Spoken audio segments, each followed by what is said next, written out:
Right, hello everybody. Welcome to our 15th or our 16th Zoom meeting, and a Merry Christmas in case we forget to say it again. Today is already we've started off more informal than ever. So this time, because it's our Christmas do, it will all fall apart, so that's fine. A couple of announcements first. We won't be meeting again until the 3rd of January. And then the one after that will be the 17th of January. So we will carry on with our fortnightly Sunday afternoons here in the UK, but other places around the world, other times. So 3rd of January is our next one. John Baxter, Paul Burgess and Gwilym again. And hopefully something about Plough Monday. And as far as we know, we will carry on with these fortnightly meetings as long as we can bear it. One small piece of news: if you're an FDIS member, English Folk Dance and Song Society, please note that in the latest mailing it says that if you want to keep having the journal, you have to opt in. You have to email FDIS and say you want to carry on getting the print copy of the journal. Otherwise, you'll only be allowed to have it online. A lot of people haven't noticed that in the mailing, so check your mailing, check their website, because you have to opt in if you want the journal. Please do support the journal. And Martin wanted to say something about the YouTube feed. Do you still want to say it, Martin? Yeah. Apologies for not having got that sorted out, but YouTube, we are shifting from using the experimental YouTube channel we have been using for the last two meetings to the regular channel, the one that Mossy Christian set up for us. Everything will be on there sometime next week, including the video of this meeting. So that's the place to go. As a matter of interest, we left the video of last time's Jeff Warner lecture up after the meeting, and as of yesterday it had got 240 views. So obviously people do want to see these things. Yeah, that's a good point, actually. If we move to putting these up on YouTube after the meetings, which a lot of people have asked us for, so we probably will do that. If you don't want your face to appear on the YouTube recordings, as it were, then don't turn your camera on. It's quite simple. And if you don't want your voice to appear, don't say anything. In other words, it's up to you to opt out, rather than asking you individually if you want to be there for posterity. Okay, without further ado, our first wonderful thing that we've put together for you this afternoon, or this morning, wherever you are, is an excuse really to play Bob and Ron Copper's 12 Days of Christmas, because it's my favourite Christmas track ever. And you can sing along in your own homes if you want. But while we're doing that, we're going to show you some books that if you haven't bought them already, you've still got time to buy them for somebody, for a loved one, for Christmas. Most of them TSF members' books, one or two strays in there as well. So here we go with our Christmas presents with Bob and Ron Copper. On the first day of Christmas, my true love sent to me a partridge in a pear tree. On the second day of Christmas, my true love sent to me two turtle doves, a partridge in a pear tree. On the third day of Christmas, my true love sent to me three French hens, two turtle doves, and a partridge in a pear tree. On the fourth day of Christmas, my true love sent to me four canary birds, three French hens, two turtle doves, and a partridge in a pear tree. On the fifth day of Christmas, my true love sent to me 5 gold rings, four canary birds, three French hens, two turtle doves, and a partridge in a pear tree. On the 6th day of Christmas, my true love sent to me 6 geese a laying, 5 gold rings, 4 canary birds, 3 French hens, 2 turtle doves, and a partridge in a pear tree. On the 7th day of Christmas, my and a partridge in a pear tree. On the 8th day of Christmas, my true love sent to me 8 deers a running, 7 swans a swimming, 6 geese a laying, 5 gold rings, 4 canary birds, 3 French hens, 2 turtle doves, and a partridge in a pear tree. On the 9th day of Christmas, my true love sent to me 9 lads a leaping, 8 deers a running, 7 swans a swimming, 6 geese a laying, 5 gold rings, 4 canary birds, 3 French hens, 2 turtle doves, and a partridge in a pear tree. On the 10th day of Christmas, my true love sent to me 10 ladies skipping, 9 lads a leaping, 8 deers a running, 7 swans a swimming, 6 geese a laying, 5 gold rings, 4 canary birds, 3 French hens, 2 turtle doves, and a partridge in a pear tree.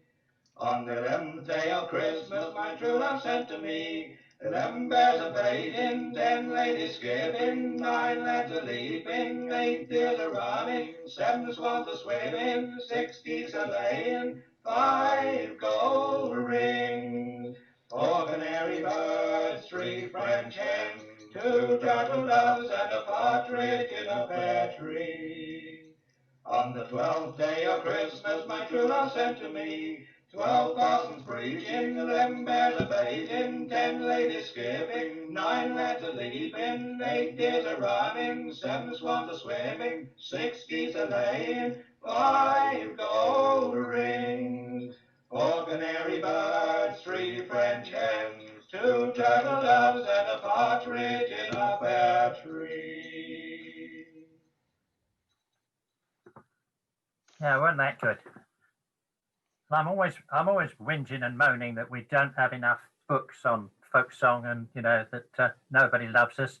But that's a really good lineup of stuff, I think, from all of us. So I think we're not so badly off as we think we are with that kind of thing. Anyway, we're going to move now to Ian Russell, MBE, of course. Round of applause for Ian for getting his MBE this year. I think he's the only one with us today that has an honour like that. Put your hand up if there's any OBEs or sirs or ladies out there that can trump that. But I think we could call him Sir Ian from now on. So Ian's going to tell us about the carolling in his area. I hope. I hope so too, Steve. Yes, okay, so I'll share the screen. Thank you very much for that intro. I suppose better to be Sir Ian than Sirloin. No, I don't know. The worst jokes are the worst. Okay, well, we'll see what we can do about this share screen. I hope Martin's made me a co-host. I haven't checked. Yeah, I think so. Yes, you are. Yes. Good. So, share computer sound, share. Okay, and it always sticks the Zoom things right under over where you want to get the PowerPoint stuff.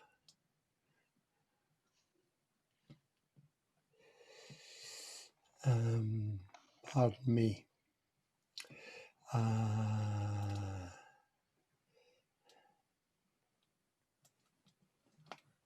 That's better.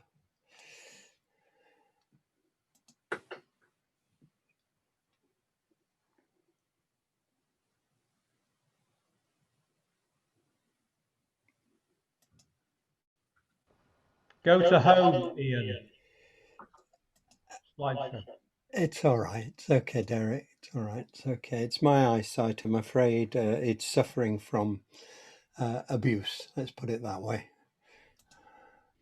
Well, we Okay. have that. Is that all right for everyone? Yeah. Yeah. Good, good, good. Okay. All right. Well,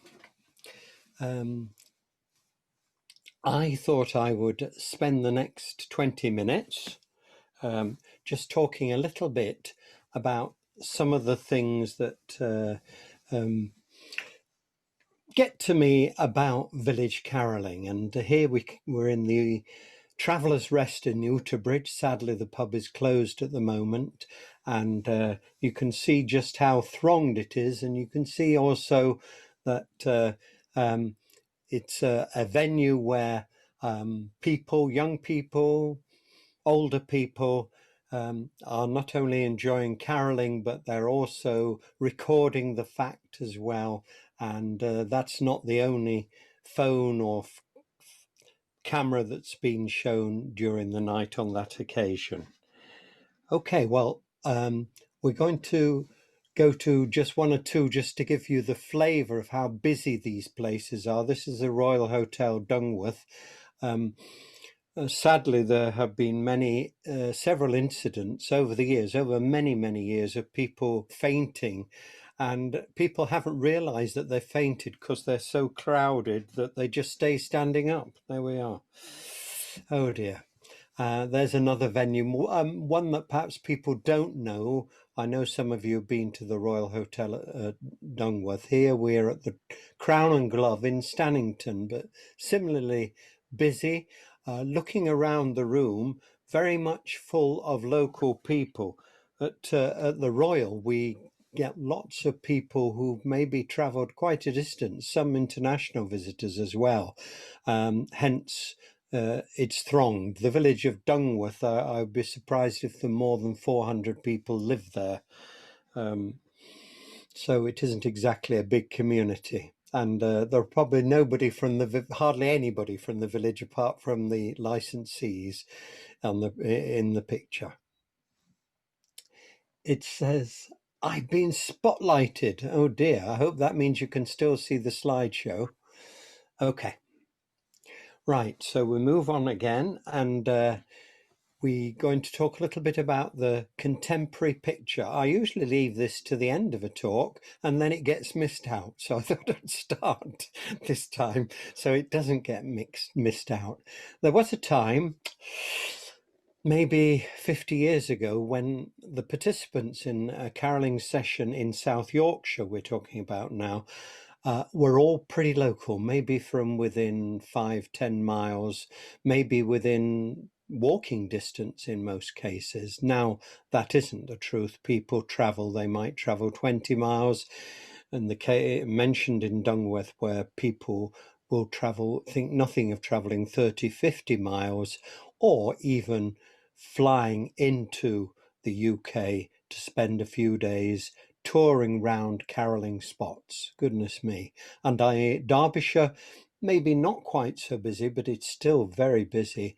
And I mentioned Cornwall because there is a flourishing tradition of carolling in Cornwall.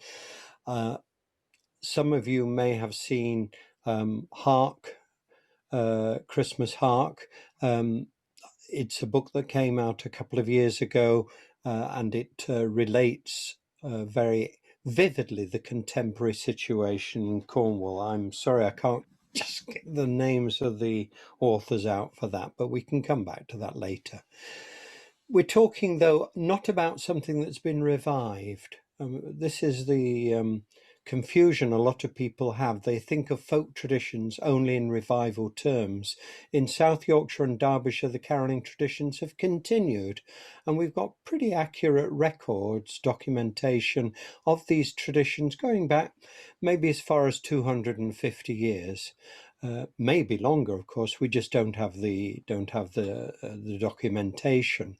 So we are not talking about something that's being recreated. We're not talking about something that's been revived. In the last few years, now, you goodness me, there are many publications available. There are several CDs available. There are DVDs, and of course, you can catch bits about the carolling on TV on the radio. Within the last week or 10 days, there's been 2 or 3, well, 3 actually, programmes about the carolling in South Yorkshire that mentioned the carolling in South Yorkshire. I won't say they've been exclusively about it. Usually what they do is they play the first line of a carol and then somebody starts talking over it. That's usually what happens, isn't it? Oh, well. And then we look at all the internet resources there are today. We've already talked tonight about, this afternoon, pardon me. It's dark here. I don't know about where you are. We've already talked tonight about YouTube and the various resources on YouTube. People film carols being sung on their iPhones, and there's a regular Saturday night session running at the moment with a lot of little short video clips of carols, carefully done, and but done by an amateur by an amateur just using their phone. And yeah, Thursday nights and Saturday nights, people can access archives like never before. They don't have to travel, stay for a fortnight. People go to online, I've called them databases. They're more than databases. Things like Hymnary, extraordinary resource. They can access diaries. We've got Local Carols website. Local Carols, a sister website to my own, which is Village Carols. On Local Carols, you can find out what's on. You can plan your visit. You can go to different places. And there are so many active groups. And here I'm not just talking about in South Yorkshire and Derbyshire and in Cornwall. I'm talking about groups that are singing carols, maybe not from their local area. You wouldn't expect people in Orange County in Canada to be singing carols from their local area. They're singing carols from South Yorkshire and Cornwall and other places. Similarly, in the Ottawa Valley, there's a group in Philadelphia. I don't know whether they're still active. There are, of course, the traditional groups like Glen Rock Carolers from York County, Pennsylvania. There are groups that sing in Australia, maybe thin and maybe far between, but there's every chance that there will be a resurgence in Australia, particularly in the York Peninsula, for example, where Cornish carols once were incredibly popular, and carols in the same style were composed by people living in South Australia. So there is huge interest among choirs. We haven't mentioned choirs, natural voice choirs. When the West Gallery Music Association, WGMA, was founded in 1990, there was a huge resurgence. I say resurgence, that's the wrong word. A huge upsurge of groups all over the UK, and natural voice groups, natural voice choirs, community choirs, many of them, of course, singing a cappella. And then the venues. Have the venues changed? Well, they certainly have had to change, because so many pubs have become eating restaurants, so many pubs have become sports pubs and so on. So there is still outdoor singing of caroling. I think if we'd have been looking at the situation in about 1900, we'd have found many places where caroling was done outdoors. It still is. And maybe on Christmas Day, even in the time of pandemic, if I can get the word out, I shall be singing Christmas carols on Christmas Day.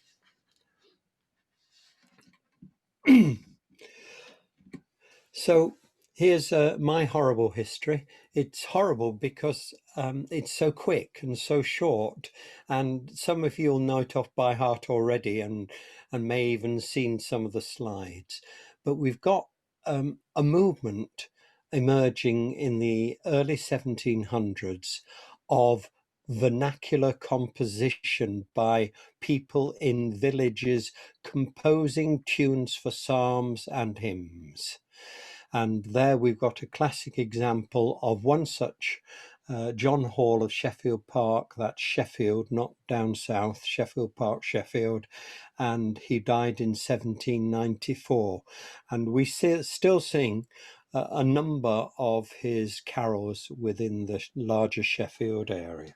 So the key figures, they were cobblers, they were tailors, blacksmiths we've mentioned. They were people from all walks of life, and some of them were a bit better heeled than others, but the one thing is certain, they were incredibly creative, and in many cases, several cases, they were trying different things. They may not have had the benefit of formal music education, and they were of course influenced by Handel and Bach. And two words, technical words, polyphony, where people sing in different parts in different times, and melisma. So melisma, while shepherds, dun, dun, dun, where you sing lots of different notes on one syllable. And music performed by groups in churches. It was hugely popular at the time. We're talking now of a period probably between 1760 and 1820. There's a classic painting by Weber. He painted in 1847, but I think he was describing a scene in 1820. But it wasn't welcome. This sort of music wasn't welcome to the high church people, the people who were educated in Oxford and Cambridge, the people who became known as the Tractarians and later the Oxford movement. And they considered it all very profane. They considered it all not very Christian. And so they wanted the choir stalls that had been built in the West Galleries to be removed, and they wanted people to sing much more plainly. And the milestone in this episode was Hymns Ancient and Modern in 1861, where all these wonderful part tunes, fuguing elements, were completely expunged. These were the sort of people who kept it going. The big set from north of Sheffield, Worrell based, the Mount family. William Mount with the cello there was their leader. They had extraordinary talent, all male, as you'll see. Two of them are young lads, and they sang, obviously with their voices hadn't broken, they sang the alto parts. But they had singers singing in 4 parts. They had instruments playing in 3 parts. 2 fiddle parts, first and second violin, and then a bass part, which was doubled. So you got a cello and you got that dinky double bass as well. They were from Worrell, 1 or 2 from Uterbridge, and 1 or 2 from Wadsley as well. Well, the folk song collectors at the end of the 19th century, they didn't warm to these carols whatsoever. In fact, Cecil Sharp managed to write a whole paragraph about these sort of carols, as if to say they're just not worth studying. And that's in some conclusions, page 125. Why? Because he thought they were local compositions. As we know through many of the researches now that we have available to us, that many of the songs that Cecil Sharp thought were out and out folk songs, in inverted commas, did in fact have composers as well. Sharp didn't warm to them because they sang in parts, and Sharp didn't warm to them because they didn't resemble the sort of folk songs that he was interested in. So he more or less dismissed them.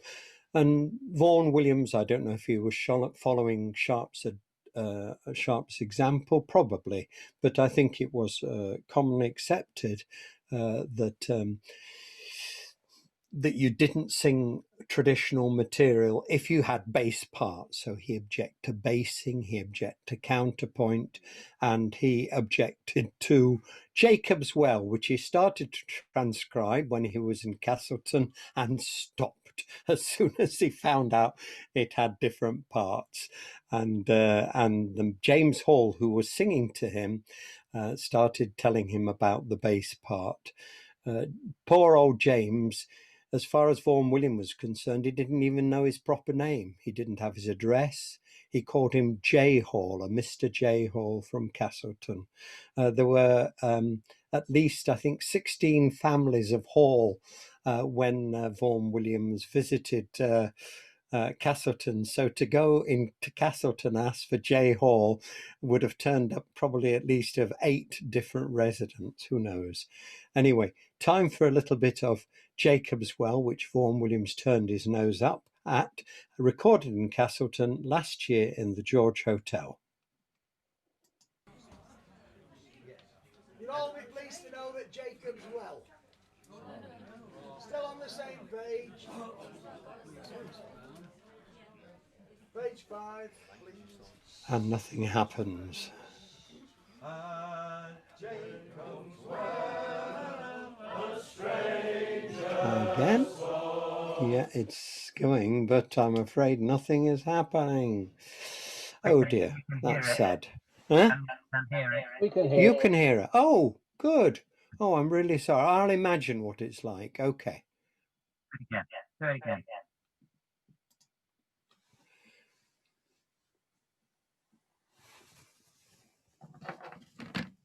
You can't hear it now. Oh.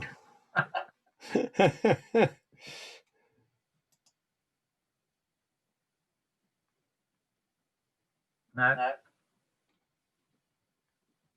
Try one more.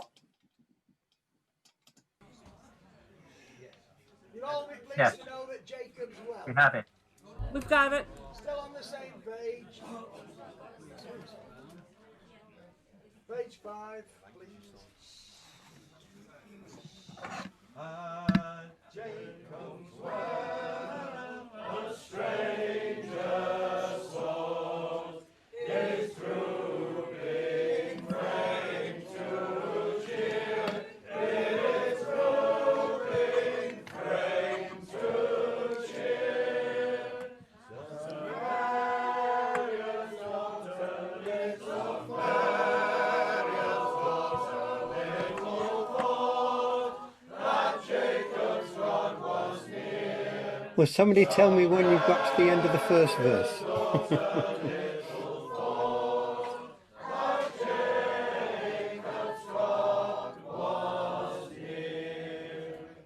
I think you got it. Again. Very good. Okay, well sung, everybody. I'm sorry I couldn't sing with you. I didn't know where they were. Okay. Right, we'll get rid of it.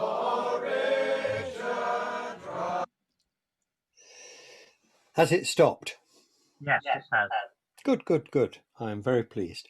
Okay, what I wanted to show you is just to what the extent to which these so-called untraditional carols in Sharp's ears or eyes, in fact, behave just like traditional material everywhere. There's nothing different about this. So we've got 2 versions of Once More from 2 villages about 7 miles apart. And I think the version on the left is from Castleton, where we've just been listening, and the version on the right is from Fullo. And I hope you can see that first verse on the right. At the moment, I've got a funny thing in the way of it. I hope it's there and clear now.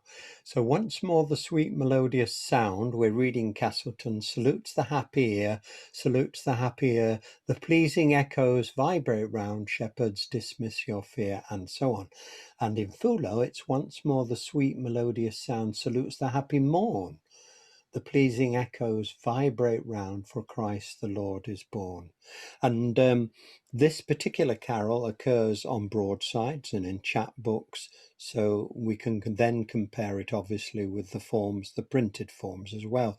But these similarly differ as from printing to printing, as has been shown by several scholars. So there's, on one level, I did want to listen to them. It seems that I won't be able to, but I will try playing them. So we'll play the Castleton one first. Somebody tell me if it's happening.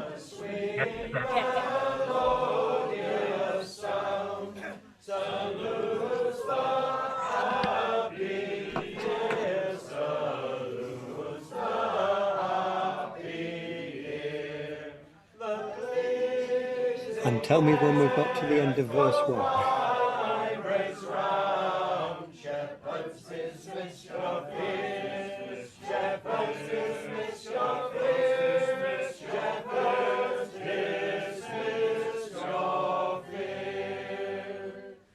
Got it. Okay, thank you very much for that. Appreciate that. Okay, well, sat in a pub, singing unaccompanied. I offer people who have never sung them before and might be able to read the music, but they don't want it. I maybe gave out 1 or 2 copies of the music. Everyone else just sings from the words, and that's because they know the carols well. In the room, there are people who've travelled 40, 50 miles. There are people who've just walked round the corner. So it's quite a cross section, maybe 40, certainly 40, maybe 45 or 50. And now we're going to listen to that same carol from Fulo last year, from the village hall, tiny village hall with 30 of us in there. It's absolutely packed, but we thoroughly like getting together and singing the carols on a Saturday afternoon. We'll be singing next Saturday afternoon, but we won't be in the village hall. We'll be virtually singing them. And if anyone's interest, go to local carols and you find all the links there. Now, moving quickly on, what I chose this example was to show you that not only was the text being orally transmitted, but also in this case the actual instrumental part. So we start off by showing how the symphony, the opening symphony, has been preserved by oral tradition. And I've been round Fulo singing these carols many times for about, well, nearly 40 years, and we have sung the symphonies if we haven't been able to find a fiddler for us. But so here we demonstrate. And what I'd like you to tell me is, one, not just when the singing of the symphony is over, but also the first verse as well. And we'll hear the fiddle played in between. Now, our fiddler comes from, well, he married a Derbyshire lass, but he is from further afield. His name is Roger Pepe, and he has played for Fulo on many occasions. So what did we do? Tell me if you can hear it.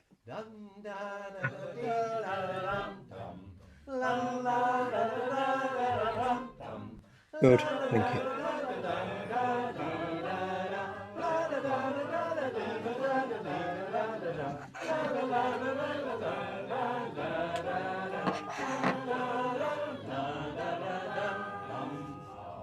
That's how it was kept going.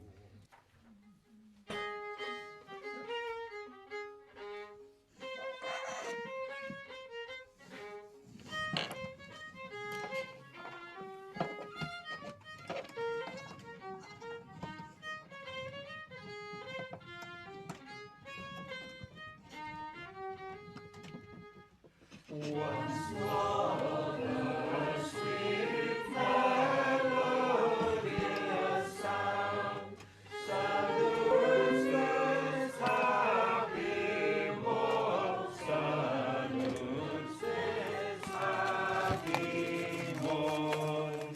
The pleasing Have we got to the end of the first verse in symphony?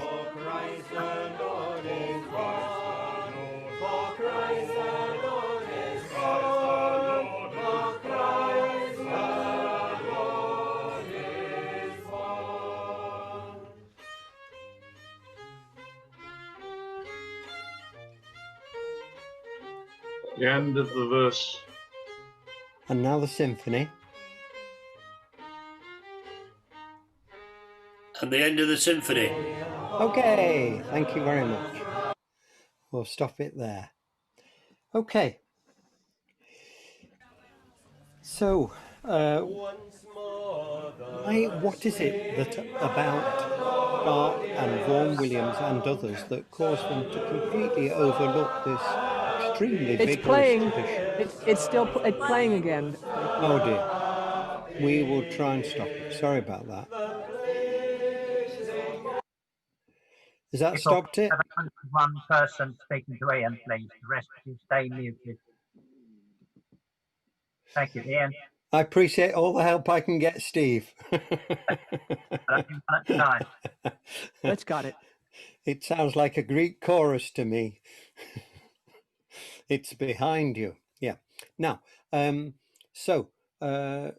we've been listening to some examples, and I was asking the question, why did Sharp and Vaughan Williams marginalize this extremely rich source of tradition?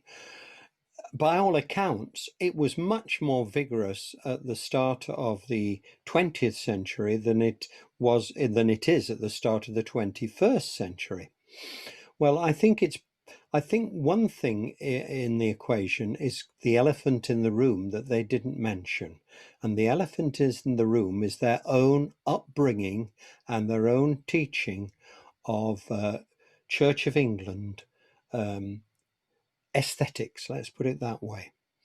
And they came up with this aesthetic about what Christmas carols should be, and so they conformed to that aesthetic. They also came to consider that because these carols were so much at odds with Victorian notions of hymnody that they couldn't possibly be good music, which is another aesthetic judgment. So anyway, that is, to me, is the elephant in the room that nobody is talking about when they consider Sharp and Vaughan Williams' attitude to the carols. So I may have another slide for us to look at. So let's just see, there we are. Those are the Foulo carols and the carolers in the 50s. With their fiddler they had there, Sam Young, and Bill Brooks learning the fiddle parts as well. And yeah, at that time there might have been maybe a dozen carolers going round. We sometimes get a dozen now going on Christmas Day, but one thing we never do is sing through the night now. I think 1982 was the last Christmas that the Foulo carolers sang through the night. Okay, so have I finished? Well, that slide tells me I have, but I thought I'd like to show you that one. Isn't that nice? A Christmassy one of Christmas carolers in Outybridge. And I never thought of fiddle cases being suitable for sledging, but there we are. It definitely is suitable for sledging. And they look a pretty good bunch of fellas. And Ray Ellison's, I think, great uncle, Alonzo, is at the right-hand end of the photograph. Ray Ellison leads the carolling in Grenoside and also plays for the Grenoside Sword. So there we are. Okay. There we are. Finished, Steve. Yeah, thank you very much, Ian. That was wonderful. That was great. A round of applause from everybody silently because you're all muted. You do need to unshare your screen. Yeah. Now, we started late, ladies and gentlemen, so we're not going to have questions right now. We might have time for questions at the end, but we're going to move straight on to our Mummers section when Ian's carols move along.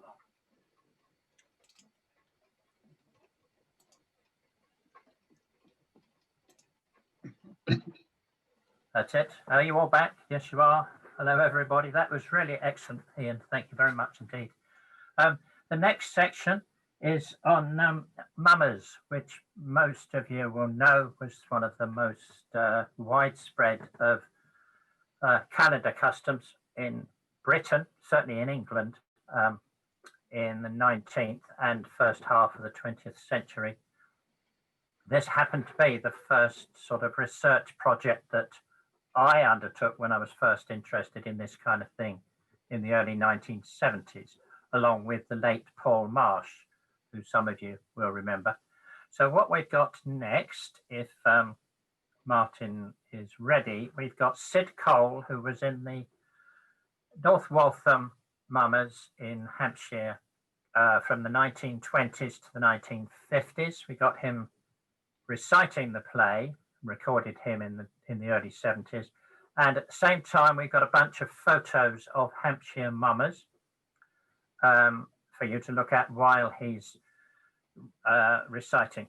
We happen to have over 100 photos of traditional mummers in Hampshire, loads more than most counties can boast. And if you're wondering what they're dressed in, most of them in Hampshire dressed in strips of wallpaper. And yes, it does look weird. And no, they didn't know why they used wallpaper, except for the fact that they could use, they could find it and it was colourful. So here we go with Sid Cole from North. Bless the master of this house with the gold chain round his neck.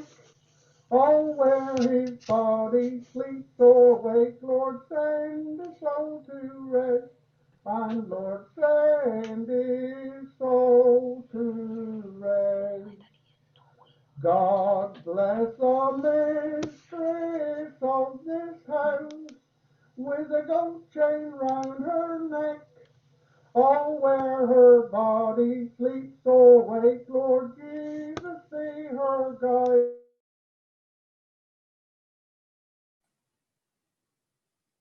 We've lost sound. I've lost sound. I don't know if the rest of you got sound. I be getting me little wit, me hands too big, me wits too small. I've just come in to please you all. Well done, my little man. You said that so well. I should like to say something else. Walk in, Bull Rumour. In comes I, Bull Rumour. Bull Rumour is my name. I've come to show you merry sport to pass away the winter time. Here's old activity, new activity, such activity you never saw before, and you never will no more. After me, in comes old Father Christmas from the door. In comes I, old fat and fine, I'm half starved, I'm stone blind. I ripped me back, I broke my wing, I one eye out and the other one in. In me hands a dripping pan, don't you think I'm a fine old man? In comes I, old Father Christmas. It's rather slippery this morning, Father. Ah, 'tis me comp. They've been flinging strong beer about here, and it's got up in my head already. Am I welcome or am I not? I hope poor old Father Christmas will never be forgot. Here's Christmas comes but once a year, and when it comes it brings good cheer. A pocket full of money and a cellar full of beer. Roast beef, plum puddings and mince pie. Who loves day any better than I? I do. I don't know as you do, my little man. I fought the fiery dragon, with my hand did I slay, and after me in comes King George to wipe my sons away. He comes, oh here he comes, sound the trumpet, oh beat the drum, it's from shore to shore, along the cannons roar, walking King George along the British shore. In comes I, King George, the bold and grand do I appear, with my brave tribesmen Britons by my side, I've come to close the year. Here's England's right, here's England's wrong, here's England's habitation. And when I pulls out my rusty rapier, is any man before me can stand, that I shall not cut him down with my created hand. Oh yes, there is a man before me who can stand. and you shall not cut him down without created hand. Walk in, Bow Slasher, and see what thou can do with a villain. In comes I, Bow Slasher is my name. With me sword and buckle by my side, I've come to close the game. My head is made of iron, and my body's lined with steel. I've come to fight you, King George, upon this open field. I'll fight you, King George, like a man of courage bold. Let your blood be ever so hot, I'll quickly fetch it cold. Ha ha, my little man, you talk's pretty bold too, like great many more as I've been told of. Pull out your rusty rapier, pull out your sword and fight. Pull out your purse and pay. By satisfaction I'll have thee this night before thee goes away. No satisfaction at all, King George. In less than 2 minutes I'll take your life away. Battle the battle in the I'll call to see which on this ground shall fall. Battle the battle in the I'll play to see which on this ground shall lay. One shall die, the other shall live. That's the chance that I shall give. Oh dear, and out of 7 sons I only got one left. Walk in, the valiant soldier, and see what thou can do with a villain. In comes I, the valiant soldier, Cut and Slasher is my name. All this world have I been over, now I've come to fight again. I'll lay my sword down by my side until it's taken rust, and then I'll pick it up again and fight the fuss. Well, I am the fuss, and that you know, I've come to lay your body low. My title is the Cotton Star, in France I served me time. Many a battle have I been in, yet never have been slain. Well, I'll fight you, King George, like a man of courage bold. Let your blood be ever so hot, I'll quickly fetch it cold. Ha ha, my little man, you talk's pretty bold too, like great many more as I've been told of. Pull out your rusty rapier, pull out your sword and fight. Pull out your purse and pay. By satisfaction I'll have thee this night before thee goes away. No satisfaction at all, King George. In less than 2 minutes I'll take your life away. Battle the battle in the old cold to see which on this ground shall fall. Battle the battle in the old play to see which on this ground shall lay. One shall die, the other shall live, and that's the chance that I shall give. Oh dear, and out of 7 sons I ain't got ne'er one left. Is there a doctor to be found to cure my sons that lies bleeding on the ground?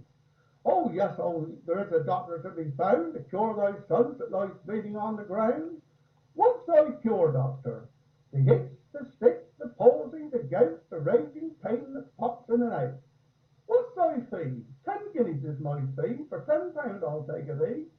Try thy skill, doctor. I have a little bottle by my side called Hilligum Pain. Now 2 drops of this will quickly fetch thy 2 sons back to life again. 1 drop on the small one of the arm, and another drop on the stitch bone of the heart. Arise, both champions, and take thy part. We don't know, but if we can, we'll rise again at the man. Well done, my little man. Thee bisn't like these old quack doctors, goes about and asks do's your work, you do's it and do's it well. You deserve to be paid, you shall be paid. Have your money never stop, you get it. I'll stop till I get it. There's many's a man have lost his life, left his children and his wife, but now we'll have another try, for England swears it the Turk shall die. Walk in the Turkish knight. In comes I, the Turkish knight, just come from the Turkish land to fight. Only me and 7 more have fought and killed 11 score. 11 score of valiant men, many a battle I've been in, yet never have been slain.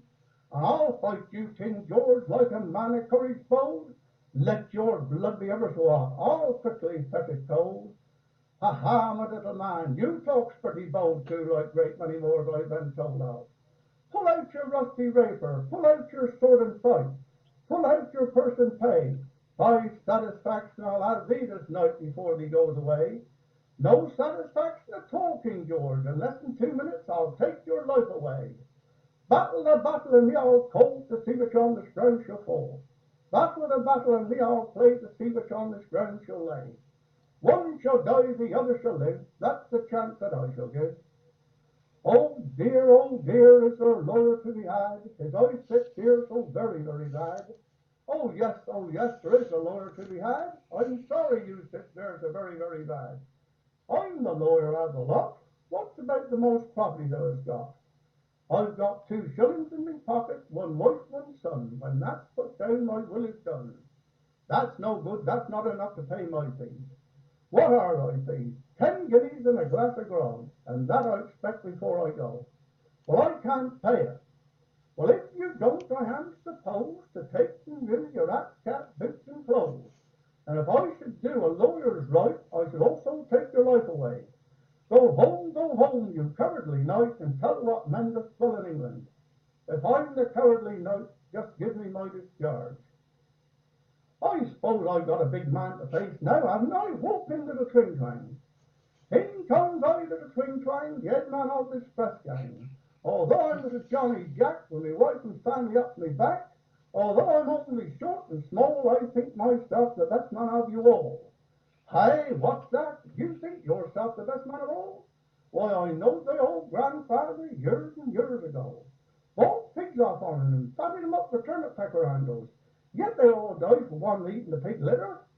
Who do you think they's going to kill? Little dead mouse? No, thee. Well, thee and me better have a rap or two then.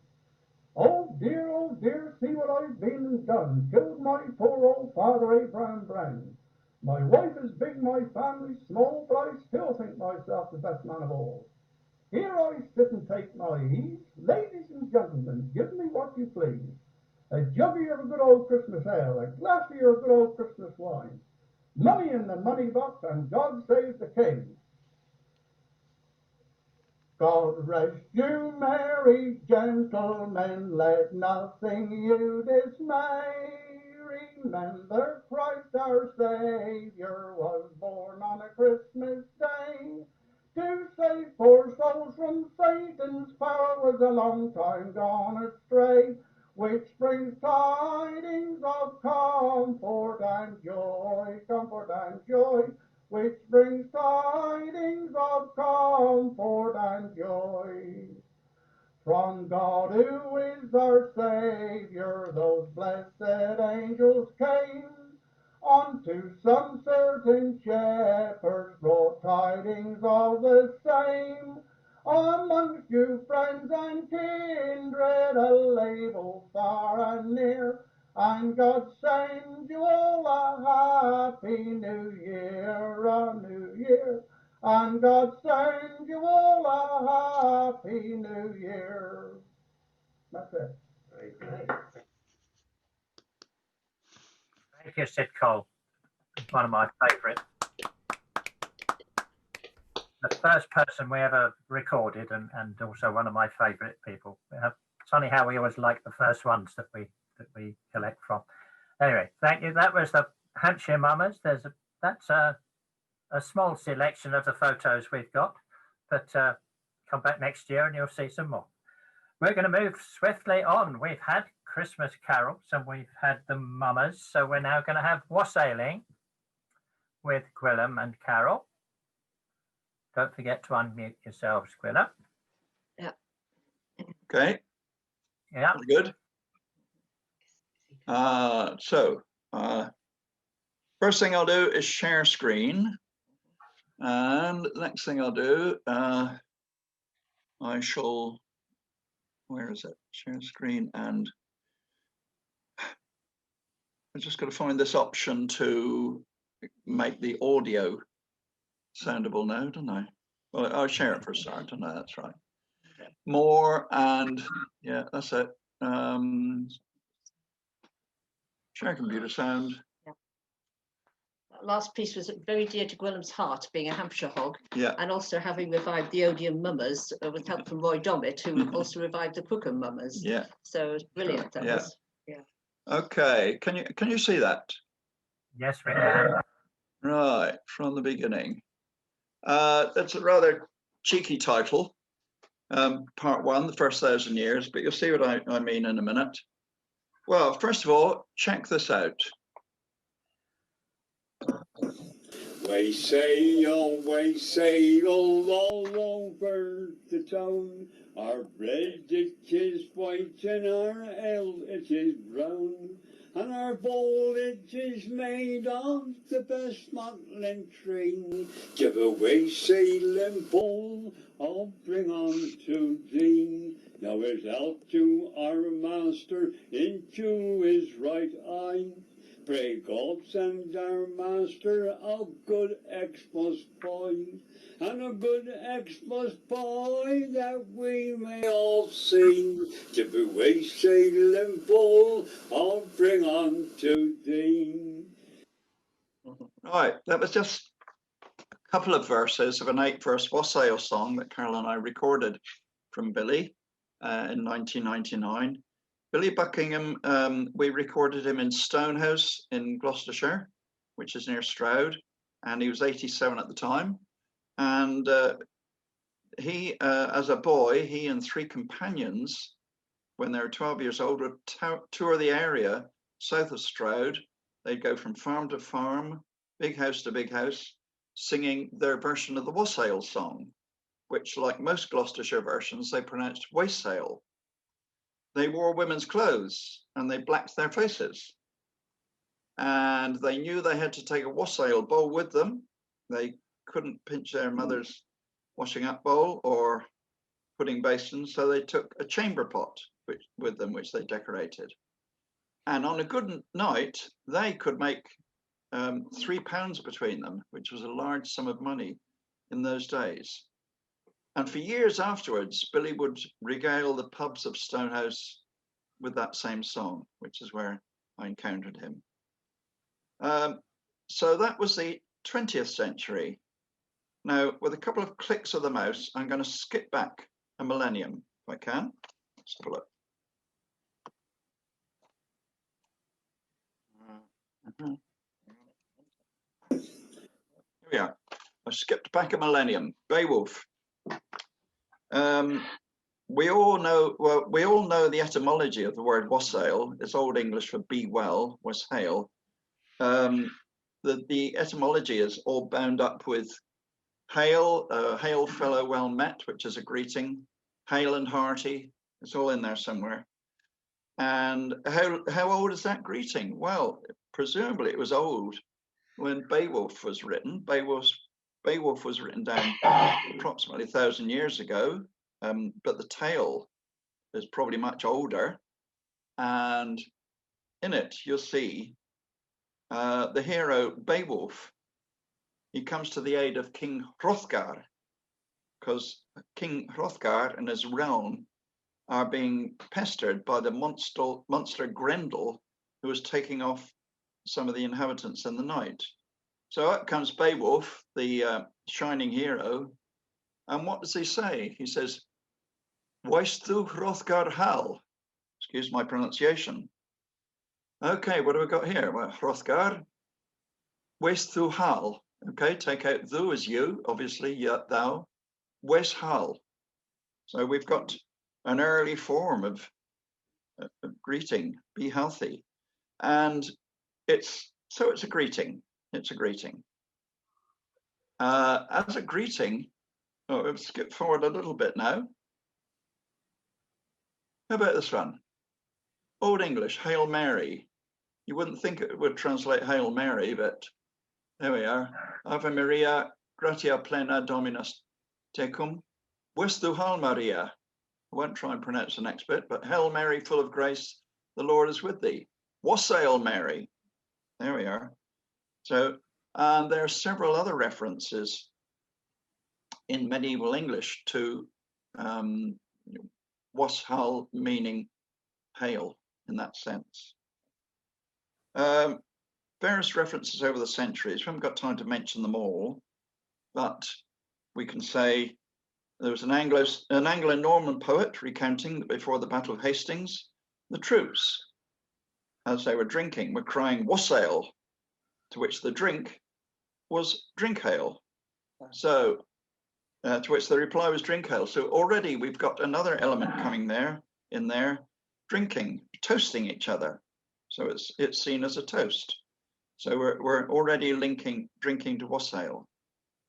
In the 13th century, historian Matthew Paris mentions dipping cake and bread into a wassail cup.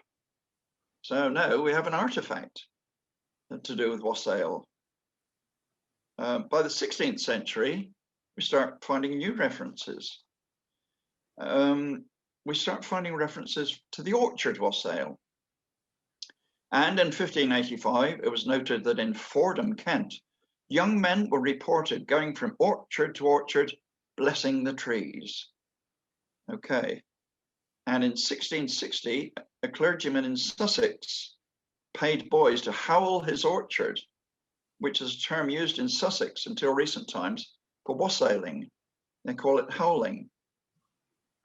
But at the same time as the orchard wassails were going on, there are reports of young maidens going door to door with a wassail bowl, crying, "Wassail, wassail, jolly wassail." And there they are. So we've already got two strands going on here. We've got the one, which is blessing the trees, especially cider apple trees in the orchard, and two, calling house to house with a wassail bowl. In this one, it appears to be a bowl with drink in it, but that wasn't always the case. Both versions, which I call the standing still wassail and the moving around wassail, became widespread along southern and western England. I'll come back to Wales and northern England later. And regional differences started to emerge, and they were well established by the 19th century. Gloucestershire was pretty well, where I live, it was pretty well, it was exclusively a house-to-house wassail. And the period was from just before Christmas to the New Year. In other places, Worcestershire, Herefordshire, Warwickshire, they had both house-to-house and orchard. A lot of this had moved to January. Devon and Cornwall and Somerset, mixture of the two. We know that the Bodmin wassailers have a house-to-house tradition. Gower in South Wales was definitely house-to-house, and that was on Twelfth Night.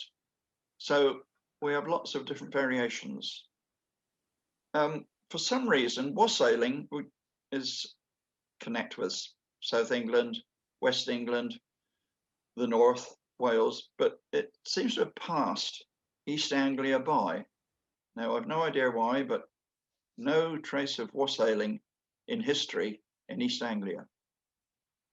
Well, what I know most about is Gloucestershire. And check this out.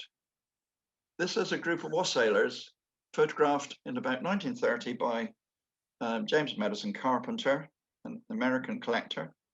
And a few elements there, it might surprise you. The beast is strange. They call it a broad or bull.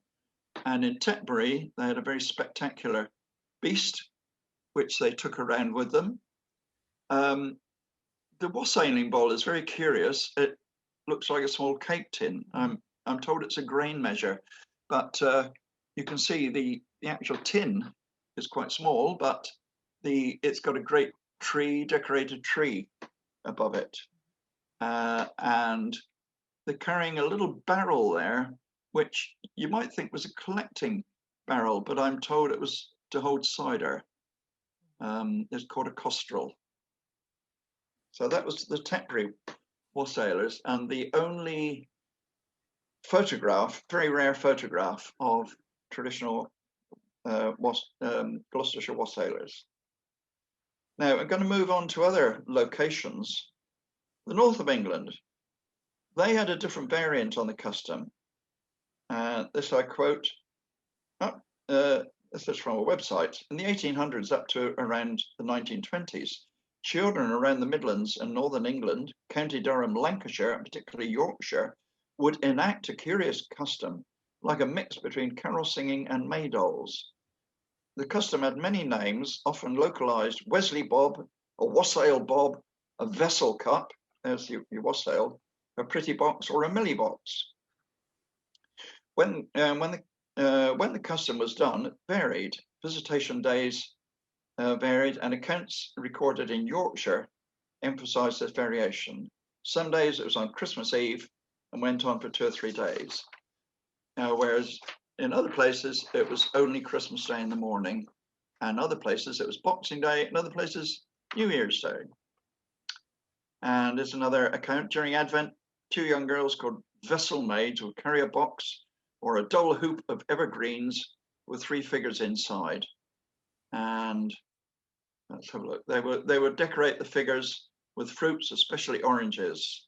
And the girls, sometimes with an entourage, would carry it from house to house, singing a carol and asking a penny to see inside for the 4 weeks leading up to Christmas.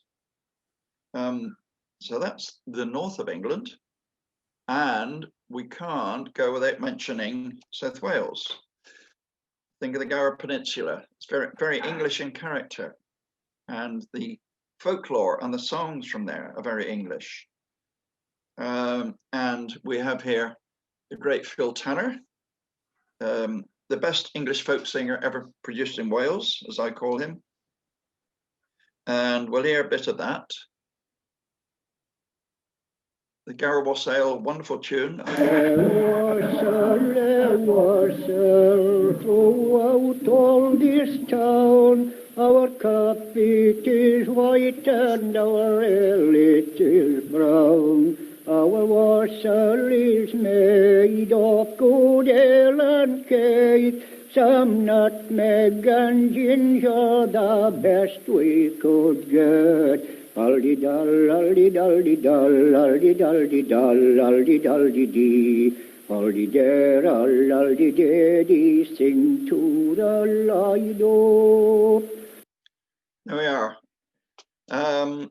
And Phil's, just go back to that slide, Phil's custom was they went round from house to house. They took a wassail bowl, but in this case, they filled it with drink, which they drank on the way and got it replenished at each location. So you can imagine the result of that. Then they slept it off overnight. I'm showing you this photo. It's not actually wassailers. It is the Welsh custom, which is known as Yfari Lloyd. I think my wife tells me that's the way it's pronounced. Yfari Lloyd, or Mary Lloyd as we call it, Grey Mary. And at Christmas, groups would go down and they go around, and they still go around from door to door with a symbolic beast and a song. Now think back to how close is that to our Gloucestershire wassailers going around with a beast and a song. So I think there's a definite link between the customs there. And there's a Welsh genre of wassail song called Canu Gwassail, which I haven't looked into, but I've just come across it. And so over the years, come back to that in a minute. Over the years, wassail comes to mean a greeting, a toast, a blessing, a bowl, a recipe for a type of punch, and a seasonal custom. And all these things, and all included in the word wassail. In recent years, of course, many places have taken to holding a wassail as opposed to going wassailing, distinction there. And of course, it's very merry. Lots of people turn up. The Morris men turn up and they dance. And then afterwards, there's usually a bit of singing, go back to the farmhouse for cider and bread and cheese. And it's all great fun. So I think this is the start of a new wassail tradition, shall we say. And that's pretty well out, but I'm just going to let Billy Bucking have the final word. I'm just going to mention a few people. In Devon and Cornwall, the Pattons, the late Bob Patton, has done a lot of work collecting wassails, and I think Jackie Patton is watching this. My friend Richard Sermon has done the research on the etymology and the early references to wassailing. And of course, Conrad Bladley over in America has got a website with loads and loads of information about wassailing.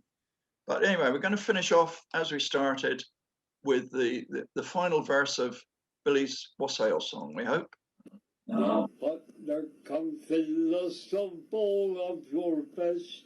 I hope that in heaven your soul will rest.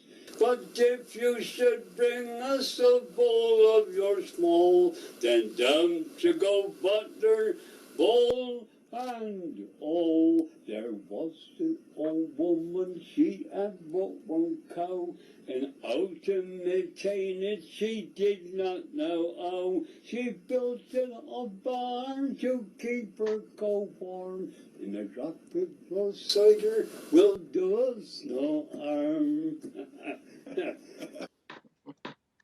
There we go. Thank you. Thank you very much, Gwilym. That was great. Round of applause from everybody. Lovely. Great pictures as well as a good talk. And you'll be hearing from Gwilym again when we come back after Christmas, January 3rd. Gwilym and Paul Burgess are going to be talking about the Brazel family.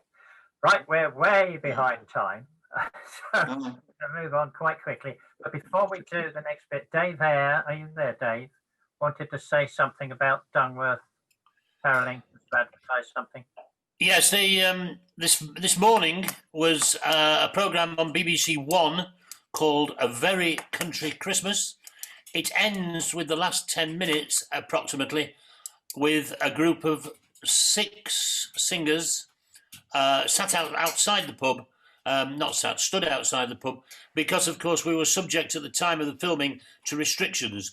But they are top quality singers, and there's a bloke talking a little bit about the carols, very much in the way that Ian did this afternoon. So I thought you might like to see that. It's on iPlayer, A Very Country Christmas. Thank you. Right, thank you, Dave. Right, moving swiftly on. If Martin is ready with his buttons, we're going to talk about carols again. This is probably going to take us up to our past, which is when we're meant to be finishing. So if you're interested in the quiz, the answers to the quiz, then we'll have to carry on after past with that, just for those who want it. I know some of you are only here for the quiz. I know it's the high spot of the year, but we'll do what we can. Just got a plug. We have a Broadside Christmas by me and Martin, just to add another dimension, I suppose, to the carols that we've been talking about, the carol singing, because the broadside trade, cheap print sold in the streets and in small shops and so on, did muscle in on the carol trade in a very big way. Every year, from November onwards, they would send out their ballad sellers in the streets with special ballad sheets, special carol sheets, and people looked forward to these and they collected them, they stuck them on their walls. And here's 3 examples. Most of what we're going to be showing is early 19th century. The one on the left is Catnack, so that's between 1813 and 1832. The one in the middle is a bit earlier, published by Batchelor. We'll come back to him in a minute. Can we have the next slide, Martin? As well as those large broadsides, carols were printed in these little chapbooks, little booklets, usually 8-page, sometimes a bit more. Again, these are 19th century ones. The 2 on the left are the earlier ones from the sort of 1818, 1810, that kind of period. And again, these were available in the streets and in shops and by peddlers. These again are all 19th century. I'm going through it rather quickly because we're running out of time. Can we have the next slide, please, Martin? Now, what you see here, and we don't know how accurate these pictures of broadside sellers are. They're always either, like the 2 on the outside, they're either romanticized or the one at the bottom is matured. But you get the idea of the size of these broadside sheets that they were publishing at this time of year. They're much bigger than the normal broadsides. One authority says that they were 30 inches by 20 inches. That's 76 centimeters by 51 centimeters. So, you know, they were full printing sheets rather than a normal broadside at this time, which was a quarto, i.e. you could get 4 on a sheet. So they're 4 times the size, and they had various songs on them. and people collected them for the pictures as well. The two on the outside, the right and left, are from the 1880s and 1890s by a fella called Augustus Edwin Mulready, who specialized in painting children doing things in the street. The two in the middle are earlier ones, but I can't remember the dates. But the whole point of this is the size of them. Next slide, please, Martin. And this one called the Country Carol Seller. In fact, in the 1860s, 1870s, there were lots of articles about these broadsides and about carol singers. And often the articles, when they said carol singers, it didn't mean the sorts of people that we've been thinking about, or even that Ian was talking about. They were talking about these broadside sellers. This fella in the middle, he is the Country Carol Seller. About the same, this is 1869, as you'll see. About the same time, 1863, the magazine called Once a Week referred to this kind of singing carols as a scheme for raising money. The miserable street singer drawling out in lamentable and tuneless strains in hope of pecuniary recompense. The good tidings that our Saviour, he was born on Christmas Day in the morning. They didn't really like, people who wrote these articles didn't like the style of singing. It's fairly obvious. But another writer, Notes and Queries, 1875. Now remember that the sheets we saw at the beginning were early 19th century. They were about 1810, 1818. By 1875, this chap could still write that these are still in circulation in Derbyshire cottages and are sold in large quantities about Christmastide, chiefly in the shape of broadsides, blah, blah, blah. And they were called Saviour's Garlands. And that's what people collected, Saviour's Garlands.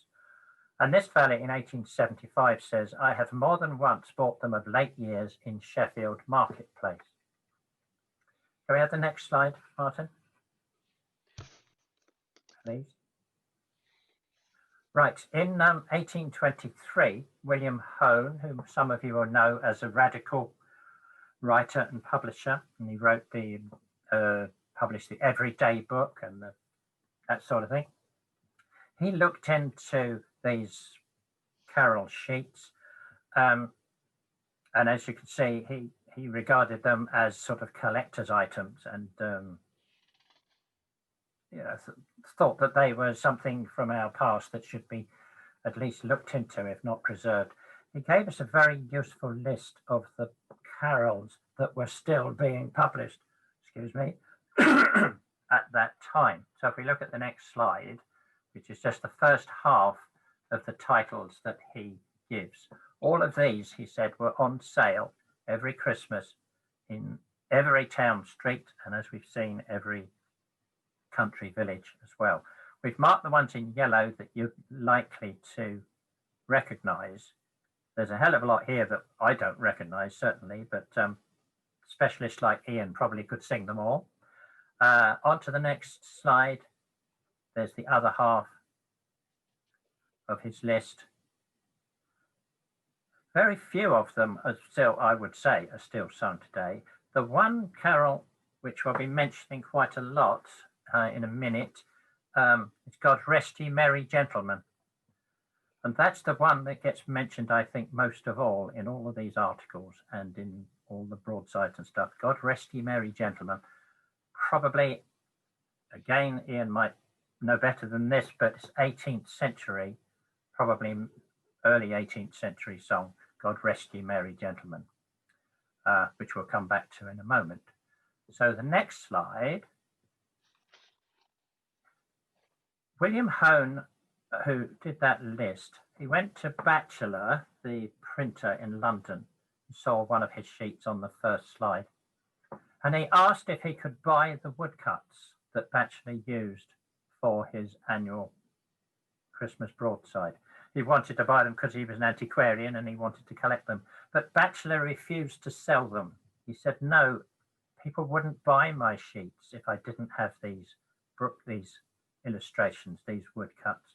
People like what they're used to. And Hone said, well, I'll get you some better ones. I'll cut you some new ones. And Batchelor said, no, new wouldn't do it. My people want these old pictures. There they are. Next slide, please. And now we're going to move on to Martin's bit. Martin HR. Well, when we agreed to do this, I sort of said I'd look back and see what we could find in the way of old carol sheets. This was the earliest one that I managed to find. It's a Christmas song rather than a carol. It's The Merry Boys of Christmas or The Milkmaid's New Year's Gift. And basically, it's about, yes, if you read the first verse, come, come, my roaring, ranting boys, let's never be cast down. We'll never mind the female toys, but loyal be to the crown. And goes on, these holidays we'll briskly drink, all mirth we will devise, no treason we will speak or think, then bring us brave minced pies. So basically, this is an early version of the Bullingdon Club. The boys having a good time at Christmas. Then next one I wanted to show you is the Christmas Lamentation. Now this is interesting because it's actually an earlier song. Chappell wrote about it, and he was able to give a very precise date, or at least the latest date it could have been published, which is 1615, because that was the date that the celebrated beauty Mrs. Turner was hanged for her part in the murder of Sir Thomas Overbury. Now, she'd been a proponent for the fashion for wearing yellow starched clothing, and after that date, of course, nobody would be seen dead in it, although when she was executed, the hangman was decked out, as were most of the crowd, in yellow starched clothing to celebrate the occasion. At that time in the early 17th century, as a result of rents being paid with money rather than goods, the country gentlefolk were able to spend their money on luxuries and the other pleasures to be found in London. So they would shut up their houses and head off to London. Whereas previously, when their barns had been full of goods, they were able to entertain friends and their tenants at Christmas in their houses. So now they stayed in London, leaving their houses, in some cases, permanently empty. The tune that this was sung to was Now the Spring is Come, also known as Well a Day, and was often used for execution ballads. This was actually the first song that Sian and I ever sung together back in 2003. So to celebrate, we thought we ought to sing you a verse.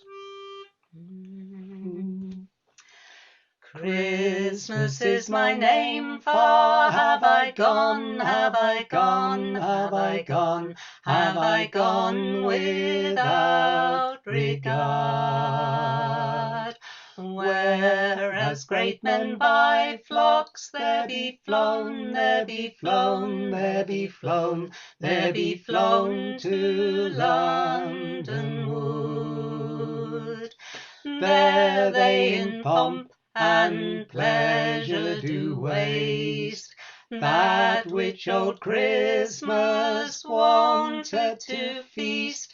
Well a day, well a day, well a day, where should I stay? Houses where music was wont for to ring, nothing but bats and howlets to sing. Well a day, well a day, well a day, where should I stay? Now, this is the granddaddy of them all, really, I suppose, the first of the truly modern Christmas carols, going back probably, as Steve says, to the middle of the 18th century. This is a chapbook printed by Smart of Wolverhampton in 1810, and you can see most of the elements of the modern song are there, although, of course, like all songs, it's changed down the years. And here are a couple of broadside ballads, and the Bloomer ballad on the right has, that again is early 19th century. Both of these are early 19th century. The Bloomer ballad has illustrations rather like the ones that Hone was so interested in, while the Catnach ballad on the left has got a much more extravagant illustration. Actually, it's got several extravagant illustrations. This one would definitely have been worth twopence. But then, of course, this is an example of one of the larger Christmas specials that Steve talked about in pretty poor condition. Not surprising, they're very hard to find. And this one has been hand coloured. That process was outwork for people working in their own homes who were provided with brushes and the paint to carry out the work, low paid, often done by children. And you can see this example, the quality of the work is not great, often a single splash of colour. But buyers were happy to pay for these coloured sheets, which cost, as I say, twopence rather than a penny. But here's an example of a large coloured ballad, this one in rather better condition. And you can see the children with such a ballad, the size, probably the biggest yet, although unless the children were extremely small. But the colouring on the evergreen is rather better quality, still pretty basic, but slightly better done, most of it inside the lines. And then just to finish off, I thought I'd show you Christmas Gambles and Twelfth Night's Amusements. This is a broadside again by Catnach. He seems to have specialised in these large, very intricate ballads, and this one has got from 1923. This one is actually dated. It offers a lot of value for twopence. It's got a history of Twelfth Night, instructions for the game of King and Queen, in which you draw the characters from those around the outside. You will pick a letter, and then you would pretend to be that person until the stroke of midnight. So this is specifically intended for social gatherings. And I've put the link there. I'll add it to the chat in a minute, and you can have a look for yourself and enlarge the picture, and you can see some of the detail on this. So thank you. That's us, and Steve can just finish off. Right, just a couple of things. That notion of the pretending to be somebody on Twelfth Night. Samuel Pepys, his diary, gives details about that. So the game of Twelfth Night characters and pretending to be people goes back at least to the 1660s.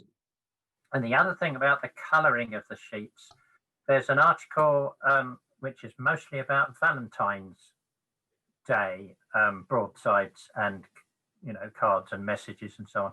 And it says that a skilled colourer could colour 600 Valentines in a day. So presumably you could do 600 carol sheets in a day, which is why they don't try to keep within the lines, as Martin said. Well, that's been a great session, I think, so far. That's the end of the papers. Well, not formal, but the papers and the talks that we've got. But we still have the quiz to come. It's gone half past, so if anybody's got to go and put the mince pies on, then have a Merry Christmas. But for the rest of us, if you want to hang on for the answers to the quiz, the oven. then we will go swiftly on to the quiz if Martin's ready with his with the pictures. And I should have said I don't know if we said this in the email, this is the English tradition we're talking about here. We might have an American one or a Scottish one or an Irish one next time, but this one's specifically English songs. And there are the mince pies that I was just mentioning. And as we said, the decision of the judges is final, and that's me. So where's the first questions, Martin? Because I haven't got a list of the questions. I'm going to have to read them. What was Villikin's girlfriend's name? Dinah. Villikins is Dinah. We all know that. Whose delight was it on a shiny night? I've lost my screen. A Lincolnshire poacher. But often, of course, he was actually a Gloucestershire poacher or a Northamptonshire poacher. So you get a point for that as well. Who were threatening to drink Old England dry? Who would it be but the French, of course?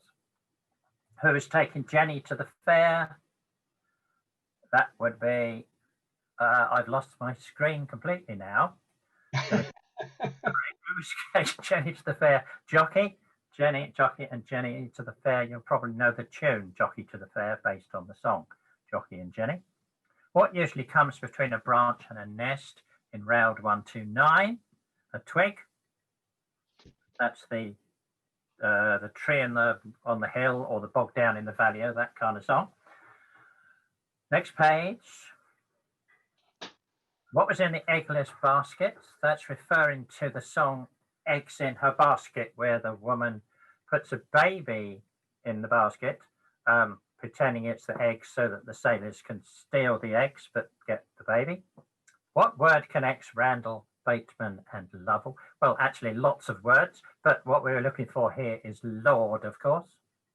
Lord Randall, Lord Bateman, Lord Lovell. What were Professor Child's first names? Well, his last name was Ballard, of course, Child Ballard, but his first names were Francis James. And Cecil's middle name was also James. Hello, James, where is it? Right. And who had the initials LEB? That's Lucy Broadwood. Her middle name was Etheldred. Fancy going to school and being, introduced to Etheldred. Anyway, nothing to do with Ethelred the Unready, I don't think. Now, here's our green section, the green piece of furniture. It's the green bed. The landlady offers it to Jack and the landlady's daughter. She offers the bed and the daughter at the same time. Which green tree was Butterworth taken with? The banks of green willow, of course. Now, this was harder for some of you. What were the green banks of the Lee like? There's a song called The Green Mossy Banks of the Lee. So there's Mossy. One of our young members is named after that song, I think, Mossy. What should Durfee's pills purge? Melancholy, of course. A well-known set of books from the late 17th, early 18th century called Pills to Purge Melancholy. The source of much of our historical information. Thomas Durfee edited, I think, just the last of the six volumes. The proper title is Wit and Mirth, or Pills to Purge Melancholy. So you get an extra half a point if you've got wit and mirth as well. How many squires did Robin Hood rescue? Now, he probably rescued lots. I've been informed that, the various squires needed rescuing, but normally it's 3. Squires come along in 3s and Robin Hood rescues them. It should say, come along, Martin, pay attention. 3, yeah. All right, next page. Later races.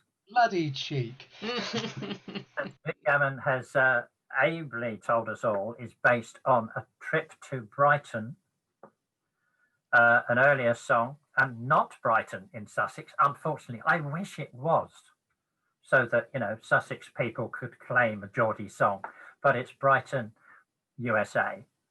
I don't know what state it's in. Somebody will tell me, no doubt. Massachusetts. Massachusetts. Thank you very much. In which town did the broadside printer John Harkness operate? Now, this is for the broadside aficionados amongst you. You must all know that this was Preston. He was one of the leading Lancashire printers when provincial printing took over sort of from the London trade. in the 50s, 60s. Who should get the prize for the longest title for a book of English traditional songs? Now, I've just been told that there is a book of Welsh songs which is even longer, but in this case it's John Broadwood, whose book called Old English Songs, and on the left you can see the title page, and on the right you can actually see the word. I count 97, perhaps 99 words in this title. This would drive librarians absolutely mad, because our databases only have certain space for titles, and imagine typing that out every time somebody asked you for the book. Fortunately, it was privately printed and nobody ever saw the book anyway, but librarians would hate this kind of thing. I won't read it out, but that is what we reckon is the longest title. Where does the big ship usually sail? Now, and if you were a child at any time, well, a girl especially, any time up to the 1960s, you would know immediately that the big ship sails on the Alley Alley O, the Alley Alley O, the Alley Alley O, one of the most popular singing games. Still heard in playgrounds, but not nearly so much. But Martin and I argued about whether Alley should have an E in it or not, but we decided not. You did. What fractured structure usually needs sticks and stones? Now that's obvious. Everybody must know that it's London Bridge is falling down. And this is my little anecdote for this song. Whenever I give talks, especially to younger people, and I regularly talk to American students and sometimes Australian, occasionally New Zealand, and I say, is there anyone here that does not know London Bridge is falling down? And nobody puts their hand up. Everybody in the English-speaking world, I think, knows London Bridge is falling down. I think it's the best known song in the whole world, apart from maybe Yellow Submarine or something like that. But anyway, everybody knows London Bridge is falling down. So this is our bird section. Which bird tells us no lies? The cuckoo, of course. And of course, lies rhymes with flies, so it would be in there somewhere. What bird rises from her nest? Of course, they all do, but specifically the lark in the morning. Yep. What bird should I be if I want to follow my true love's vessel? A blackbird. If I were a blackbird, I'd whistle and sing. I'd follow my true love's vessel, whatever that he sails in. Who was a warrior? Way a yar. This is the shanty section, which is Boney was a warrior. And in case you don't know who Boney was, Martin has usefully put Napoleon Bonaparte, as if there could be any other Boney in the world. How are we doing? There's the next one. Ah, right. Now, this is because I was reading the Guardian cryptic crossword at the time, so I thought we had a cryptic one. What implement should be used to transfer the alcoholic beverage from its receptacle 6 feet underwater? And of course, 6 feet underwater is a furlong. What? A fathom. So we will all fathom the bowl. Sounds like I have been fathoming the bowl by the looks. Yes, so we would use a punch ladle to fathom the bowl. The trouble with jokes is if you have to explain them, then they're not funny. Who had to sit on a serpent's knee?